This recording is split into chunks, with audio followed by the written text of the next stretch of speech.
오늘 우리에게 주신 하나님 말씀은 사도행전 2장 42절에서 47절 말씀까지입니다.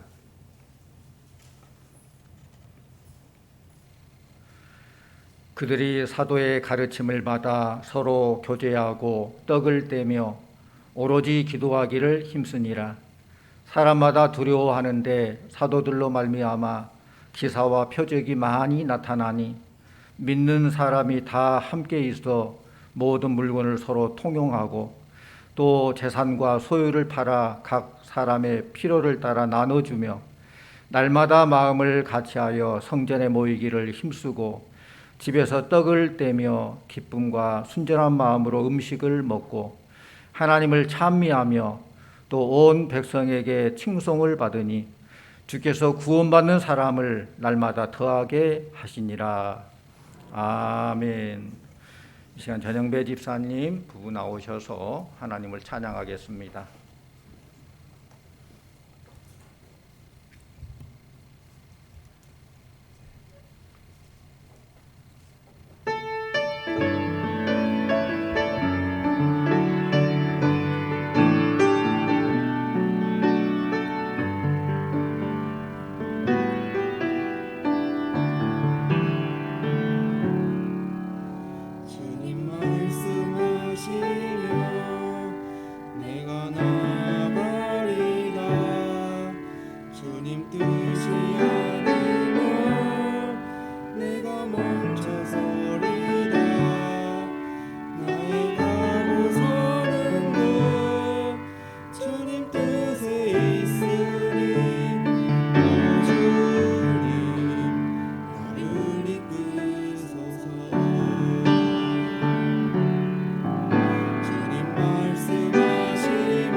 아멘. 감사합니다.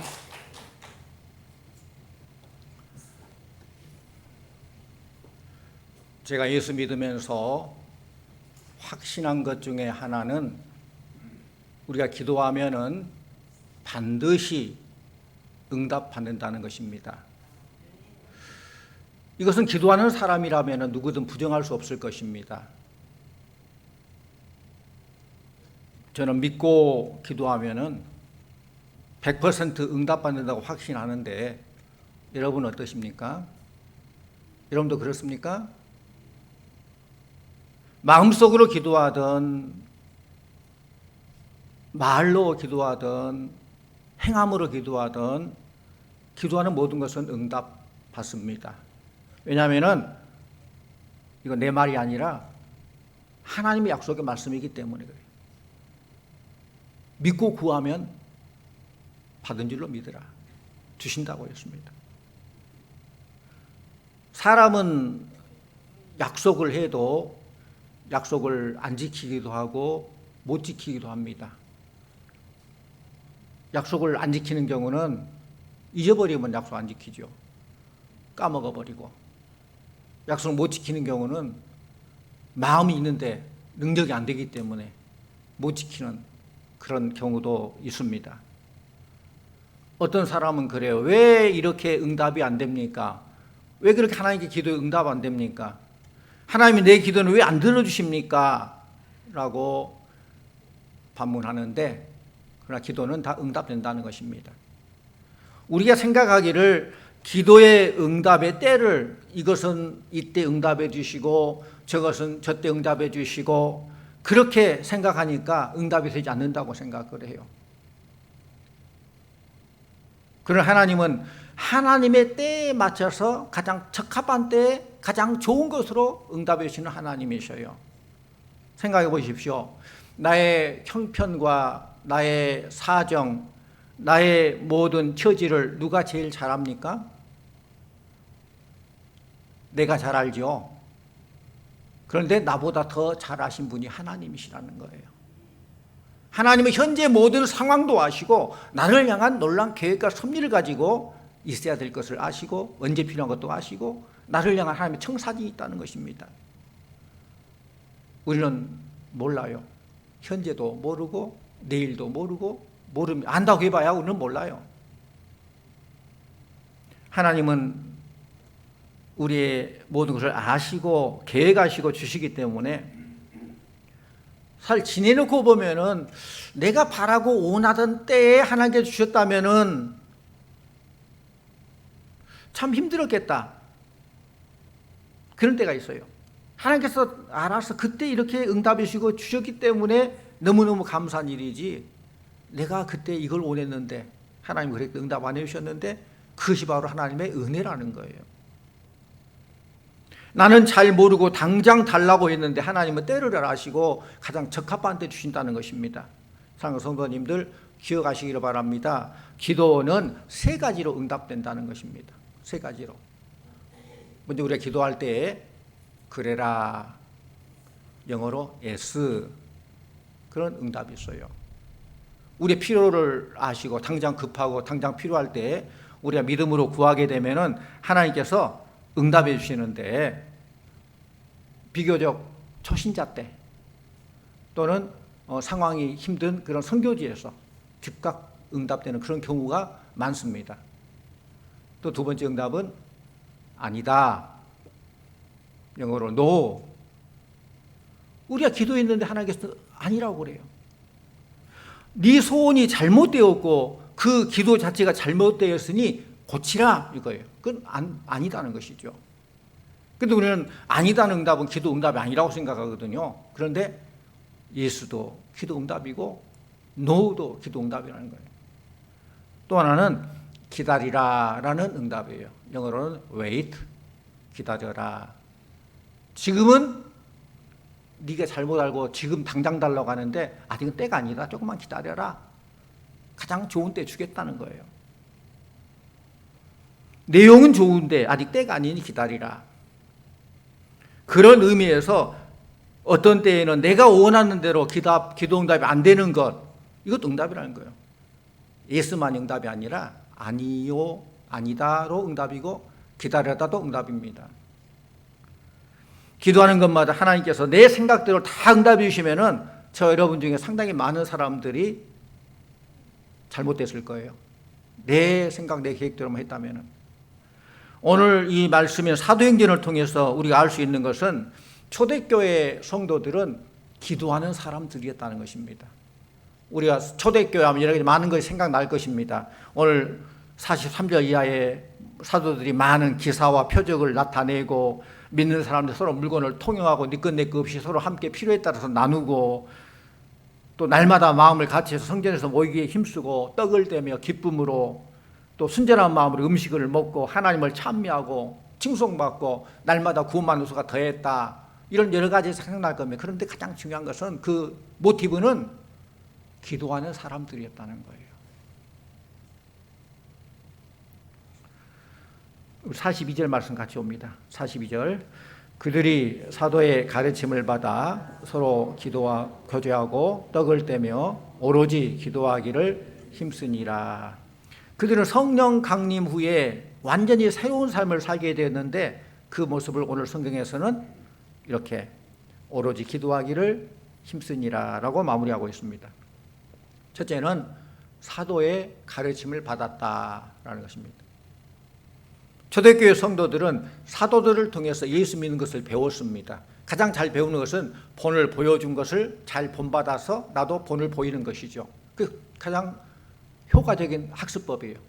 본을 보일 때 본을 받고 또 내가 또 본을 보이는 거. 이게 효과적인 학습법이에요. 초대교회 성도들은 그렇게 사도의 가르침을 받았다. 두 번째로 서로 교제하는 사람들이었다. 코이노니아라고 있죠. 친교라고 하죠. 함께 떡을 떼는 것뿐만 아니라 마음을 함께 나누면서 함께 즐거워하고 함께 슬픔을 나누고 그런 나눔의 사랑의 믿음의 공동체였다라는 것입니다. 또 세 번째 오늘 생각할 것은 그들은 기도하는 사람들이었다는 것입니다. 오늘 이 말씀을 준비하면서 초대교회 성도들이 어떤 기도를 했을까 생각해 봤습니다. 어떤 기도를 했을까? 예수 믿는 사람들은 기도하는 것은 당연한 일이고 중요한 일입니다. 마땅히 해야 되죠. 초대교회 성도들은 어떠한 기도를 했을까요? 오늘 우리들이 주로 하고 있는 이 기도와는 좀 달랐다고 생각합니다.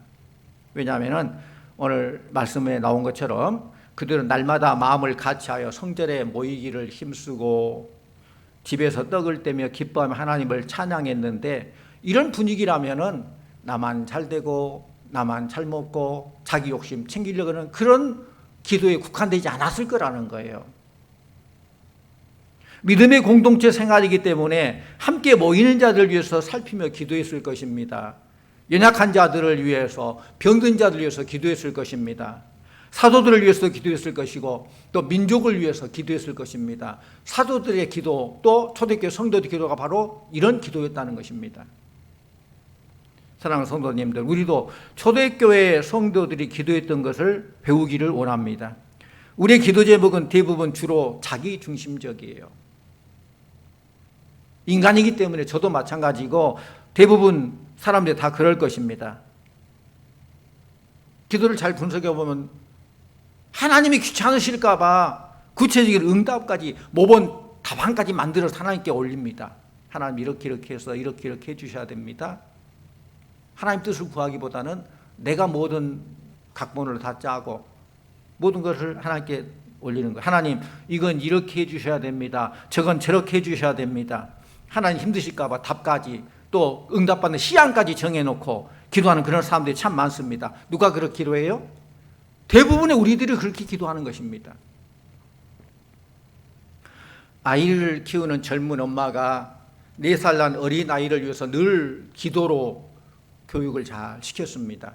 밥을 먹을 때도 기도를 해줬고 또 잠자리에 들기에도 기도를 했고 참 훌륭하죠. 하나님 우리 아이가 늘 건강하게 자라게 해주시고 지혜롭게 자라게 해주세요. 기도했어요. 그런데 아이가 자라면서 기도할 일이 더 많아지죠. 요즘 애들도 너무 일찍 사춘기처럼 말 안 들고 그럴 때가 많아요. 그럴수록 기도 제목이 더 많아지는 거예요. 그래서 이제 어머니가 이렇게 기도합니다. 하나님 우리 아이가 늘 건강하게 해주시고 지혜롭게 해주시고 또 엄마 말도 잘 듣게 해주세요. 엄마 말을 잘 안 들었나 봐요. 그렇게 기도합니다. 그런데 어느 날 그 아이가 엄마 오늘은 제가 기도하면 안 돼요. 그래요. 엄마 생각에 참 많이 컸구나. 이제 지가 기도도 할 줄 알고 그래 그럼 기도해봐라 했더니 하나님 우리 엄마가 내 말 잘 듣게 해주세요. 그렇게 기도하더래요. 기도의 대상은 하나님이에요. 기도는 하나님과의 대화예요. 그런데 우리가 기도할 때 어떤 경우에는 사람을 향하여 들으라고 기도한 경우가 많아요. 설교를 하거나 교훈하거나 가르치려고 하는 그런 경우도 있다는 거예요. 한 아내가 남편을 위해서 기도한다고 남편을 옆에 놓고 기도합니다. 하나님, 우리 남편 이제 제발 술 담배 좀 그만하고 예수 잘 믿게 해주세요. 그 기도해요. 누구 들으라고? 남편 들으라고. 그런데 남편이 그렇지 않아도 지금 괜히 미안하고 교회에 가볼까 생각하고 작정하고 있는데 그런 기도하니까 어때요? 마당 쓰려고 빗자루 들려고 하는데 마당 쓰러라 하면 기분 좋아 안 좋아요? 기분이 안 좋아. 마음이 다쳤어. 상처를 받은 거예요. 어떤 경우에는 또 공격형 기도도 있어요. 하나님, 이 사람 나쁜 사람이에요. 하나님 혼내주세요. 하나님, 양심이 찔림과 함께 마음 고쳐먹게 해주세요. 그렇게 기도하는 사람이 있어요. 어떤 경우는 대표 기도하면서 오늘 목사님 설교를 참 잘하게 해주세요. 그렇게 기도해요. 그 참 좋은 기도인데 제가 들을 때는 내가 평소에 설교를 너무 못해가지고 설교 참 잘하게 해달라고 기도한가 보구나. 그러면서도 내가 설교를 못한다. 그것 때문에 마음이 좀 무거울 때가 있어요. 그러나 오늘도 선포된 말씀에 아멘으로 받아들이고 잘 이해하여 은혜 받게 해주십시오 하는 것하고 우리 목사님 설교 잘하겠어요하고는 좀 다르죠. 분위기가 좀 다르죠. 어린 소년이 방문을 활짝 열어놓고 큰 소리로 기도합니다. 하나님, 우리 아버지가 나에게 자전거 사게 해주세요.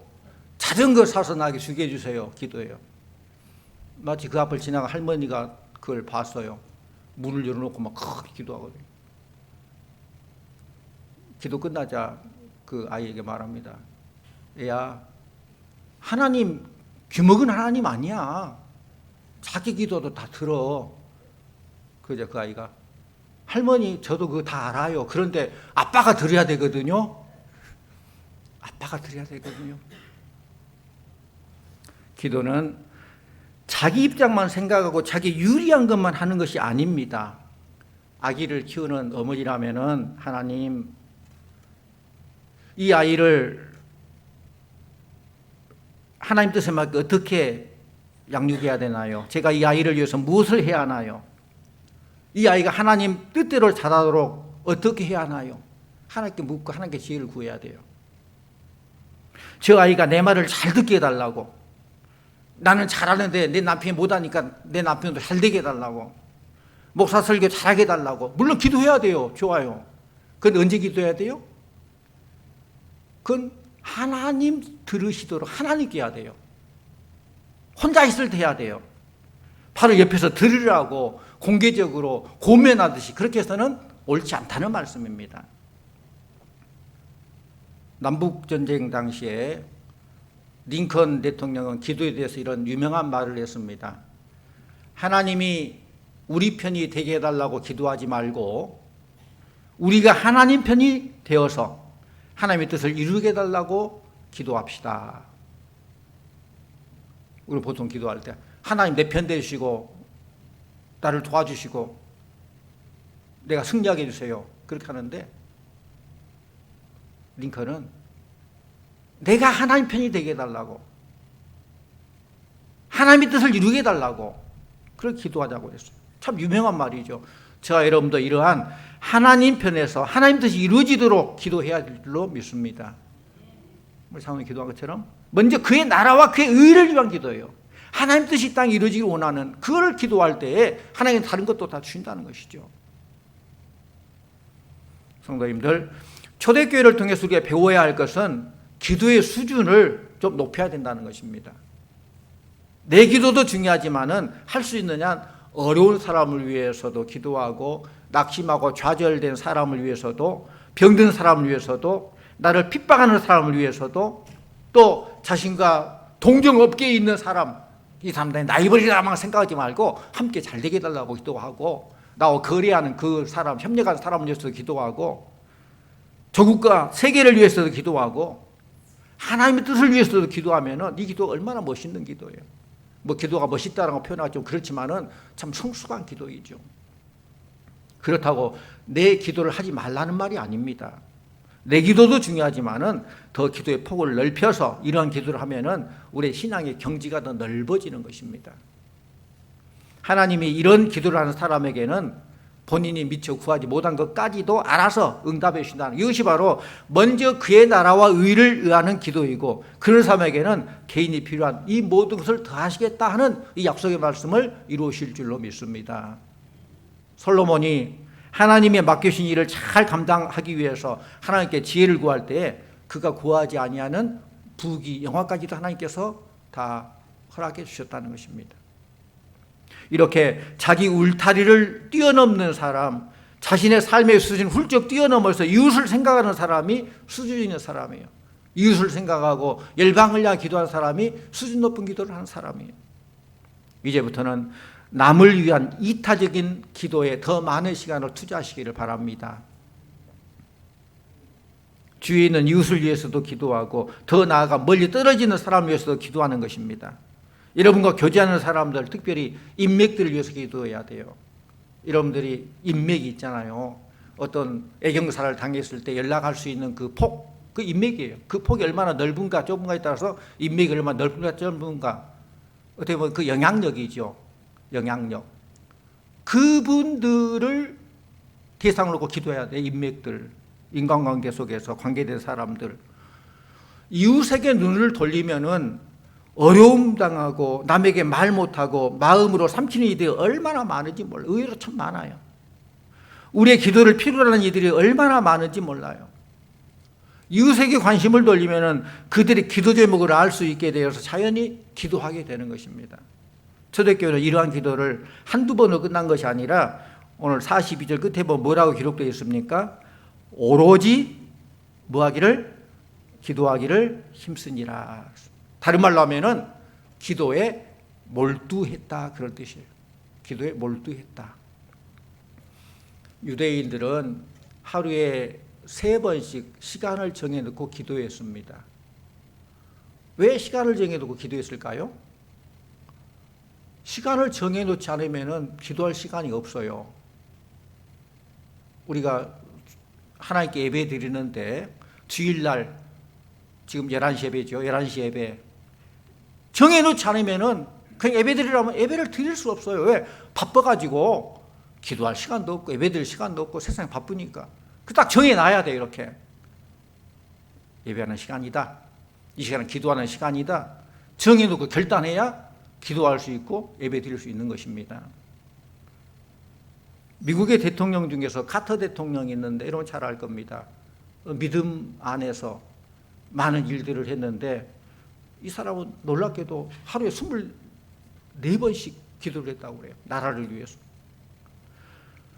대통령 일이 얼마나 바쁩니까?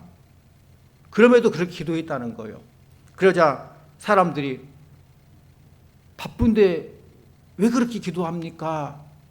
라고 묻자 바쁘니까 기도합니다. 대답은 간단해요. 바쁘니까 기도합니다. 그랬더래요. 바쁘면 바쁠수록 그만큼 기도 제목도 많이 있고 그만큼 많은 일들을 하기 때문에 하나님 뜻을 이루고 하나님께서 해주셔야 되기 때문에 기도할 수밖에 없다는 것입니다. 내가 하려고 하면은 너무 힘든데 하나님 하시면 쉽다는 거예요. 그러니까 하나님께 맡기기 위해서 기도한다는 거예요. 그런 마음으로 대통령을 했기 때문에 대통령 일도 잘 수행했고, 또 그가 대통령에서 물러난 이후에도 온 세계를 향해서 많은 일들을 하는 존경받는 인물이 되었습니다. 오늘날 많은 성도들이 남을 위해서 기도하는 것은 잘 하지를 못합니다. 물론 심지어 자기 자신을 위해서 기도하는 시간도 할애하지 못하고 있습니다. 무릎으로 기도하기보다는 머리로 기도해요. 기도해야 되는데 알면서도 실제는 하지 못합니다. 무릎으로 일해야 되는데 머리로 일해요. 이렇게 봉사해야 되는데 생각을 하는데 실제 하지를 못합니다. 해야 될 줄 알면서 머리로만 기도하면은 아무 역사가 나타나지 않아요. 머리로만 봉사하면은 아무 일도 할 수 없어요. 기도는 무릎으로 하는 것이야 하고 일도 무릎으로 하는 거예요. 실제 행함으로 해야 된다는 거예요. 마음으로 생각만 하지 마시고 실천하라는 것입니다. 아프리카에 선교하러 갔던 선교사가 온 주민들에게 기도 훈련을 시켰습니다. 그들에게는 기도할 공간이 없어요. 그래서 선교사가 그렇게 가르칩니다. 밖에 정글 숲 속에 가면은 큰 나무들이 있는데 내 기도나무를 하나 정해놓고 그 나무 밑에서 그 나무를 붙잡고 기도하십시오. 그렇게 기도 훈련을 시켰습니다. 이때 많은 사람들이 가서 그 무릎 꿇고 기도하는데 그 기도하게 되면 무릎 꿇고 기도하게 되면 그 나무 밑에 풀이 자라지를 못하지요. 늘 거기서 무릎 꿇고 기도하니까 나무 밑에 잡초가 살 리가 없습니다. 그런데 기도가 익숙해지고 좀 삶이 편안해지니까 기도도 느슨해지는 거예요. 날마다 갔던 그 기도의 자리가 하루 빠지게 되고 또 며칠 빠지게 되고 그렇게 되더란 거예요. 그래서 사람들이 그 나무에 찾아가야 되니까 그 나무 밑에 이제 풀이 자라기 시작합니다. 잡초가 자라기 시작합니다. 그 다음에 그런 자리가 있을 때 그걸 본 사람은 그 사람을 만날 때 이렇게 인사한다고 그래요. 당신의 나무 밑에 풀이 자라고 있습니다. 당신의 나무 밑에 풀이 자라고 있습니다. 사랑하는 성도님들, 여러분의 기도 자리에 풀이 자라고 있지는 않습니까? 그동안 기도하다가 멈추신 분들의 자리에 풀이 자라고 있을 것입니다. 이런저런 이유로 하나님과 소홀했던 분들의 자리에 풀이 자라고 있을 것입니다. 이 시간 여러분의 삶의 자리, 기도의 자리를 살펴보시기를 바랍니다. 풀이 자라고 있습니까? 아니면 기도의 씨앗이 계속 뿌려지고 있습니까? 기도 자리에 풀이 자라면은 여러분은 풀은 왕성하게 자랄지 모르지만은 여러분은 영성으로 시들어가고 영적으로 죽게 되는 거예요. 기도의 자리에 풀이 자라지 않으면 여러분은 영적으로 새 힘을 얻게 되는 것입니다. 사랑하는 성도님들, 여러분의 기도 자리를 다시 한번 점검해 보시기를 바랍니다. 일하기 시작할 때 조용하게 기도하던 그 모습 어디로 사라졌는지, 자녀를 위해서 기도하는 그 아름다운 모습 언제부터 소홀해졌는지, 이웃을 불쌍히 여기며 안타까워하는 그런 기도의 모습 언제부터 사라졌는지, 나라 민족을 위해서 기도하고 구국 기도를 한다고 비가 오나 눈이 오나 그렇게 철야를 하고 산기도를 하고 그런 선조들의 그 기도 모습 언제부터 사라졌는지, 하나님이 주신 기도의 능력을 잃어버리면은 열왕기하 6장에 나온 도끼를 잃어버린 엘리사 생도와 같아요. 나무를 베러 갔는데 도끼날이 빠져서 못에 들어가 버렸어요. 도끼 없이 어떻게 나무를 벌채할 수 있습니까? 성도님들, 우리가 어떻게 해야 영적 싸움에서 대적을 이길 수 있고 어떻게 하나님께 주신 귀한 사명, 영적인 일을 할 수 있습니까? 잃어버린 능력을 되찾아야 된답니다. 잃어버린 도끼를 찾아야 됩니다. 우리에게는 하나님이 주신 것 중에 잃어버린 능력이 없습니까? 많은 것을 주셨는데 은사를 잃어버리지 않았습니까? 첫사랑을 잃어버리지 않았습니까? 믿음을 잃어버리지 않았습니까? 성령의 능력을 잃어버리지 않았습니까? 주신 사명 잘 감당해야 됩니다. 다시 한번 그 모든 걸 잘 점검해 보시기를 원합니다. 나도 한때 옛날에 기도 많이 했는데, 나도 찬송 많이 했고 봉사도 많이 했는데 과거 지향적인 삶을 살면 안 돼요. 나도 옛날에는 많이 했다 그 말 지금 안 한다, 지금 못 한다 그런 표현 아니에요. 지금 이 시간이 중요한 거예요. 지금 이 시간 내가 무엇을 어떻게 하냐에 따라서 미래가 달라지는 거예요. 지금이 중요한 거예요. 신앙생활 하는 동안 하나님이 주신 능력, 곧 성령의 능력과 기도의 능력, 말씀의 능력, 찬송의 능력을 잃어버리면 계십니까? 모든 문제 해결자 되시는 주님 앞에 나의 잘못을 뉘우치고 회개하며 잃었던 능력을 되찾는, 회복할 수 있는 우리 성도님들 다 되시기를 축원합니다. 오늘 초대교회 교인들을 보면서 기도를 회복하셔서 기도하는 사람, 기도할 일이 얼마나 많습니까? 우리의 기도를 요청하는 많은 영혼들이 있습니다. 교회 안에도, 이 나라 민족도, 지구촌 고통받는 그 국가들도, 그 백성들도 우리의 기도를 요청하고 있어요. 기도할 일이 참 많아요. 기도를 회복해야 돼요. 본인을 위한 기도뿐만 아니라 이웃을 위한 기도, 나라와 민족을 위한 기도, 고통받은 열방을 향한 기도에 힘을 모으시기를 원합니다. 마지막 47절 말씀 같이 봅니다. 47절. 하나님을 찬미하며 또 온 백성에게 칭송을 받으니 주께서 구원받는 사람을 날마다 더하게 하시니라. 아멘. 우리 교회가 기도하는 사람들인 저와 여러분을 통해서 온 백성에게 칭송받는 역사가 일어나기를 원합니다. 기도하는 사람들인 저와 여러분을 통해서 구원받는 사람들이 날마다 대전의 역사가 있기를 원합니다. 기도는 성도들의 특권입니다. 또한 의무입니다. 지금 이때 하나님은 기도하는 자를 찾고 기도하는 자의 기도를 들어 응답해 주시기를 원하십니다. 늘 기도하여서 내가 살고 또 이 이웃이 살고 이 나라 민족이 이 하나님 창조한 이 모든 것들이 회복이 되고 또 하나님께 약속하신 약속의 말씀을 구체적으로 이루어나가는 그래서 날마다 하나님을 높이고 날마다 구원받는 성도가 더 많아지는 복된 성도님들, 복된 교회가 되시기를 간절히 축원합니다. 기도하십시다. 하나님 아버지, 우리 모두 초대교회 성도들처럼 기도한 사람이 되기를 원합니다. 늘 시간을 정해놓고 기도하고 또 늘 기도가 가장 중요하고 성도의 가장 기본임을 깨달아 알고 기도를 회복하는 우리 성도들 다 되게 하여 주시옵소서. 본인을 위한 기도는 물론이고 우리 사랑하는 성도들을 위해서, 이웃을 위해서, 나라를 위해서, 열방을 위해서 기도하는 사람들이 다 되게 하여 주시옵소서. 우리 기도를 통해서 하나님 역사하는 일이 많아지게 하여 주시옵시고 주의 나라가 우리 기도를 통해서 더 확장되고 더 주의 나라 이 땅에 임하는 것을 보게 하여 주시옵소서. 예수님의 이름으로 기도하옵나이다. 아멘.